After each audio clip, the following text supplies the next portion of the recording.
Ahoj, tady je Skipper.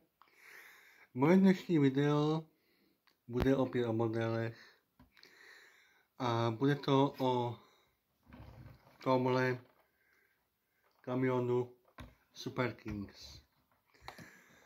Kamion Super Kings sbírám, jako je tady tenhle Ferrari Team. Konvoje jsou, toto jsou spíš transporty na formule. Vevnitř jsou dva tyto, a vevnitř jsou formulky. Jedna, druhá. Takovéhle model formulek. Matchbox sbírám hodně let. Tohle je parádní kousek, který je v mé sbírce.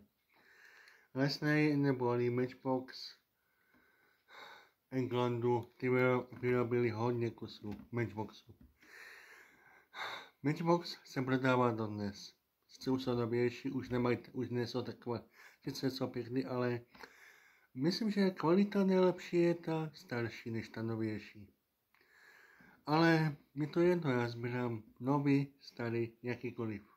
Vše, co se týká Matchbox, sbírám.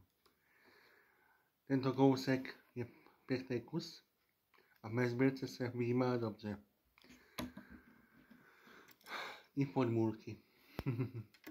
To je prostě takový transport na formule. Možná racing nebo tak něco. Ono je hodně typů a hodně verzí. O tomhle kamionu asi všechno. A další video bude o další Matchbox, který vám řeknu. Mějte se. Ahoj.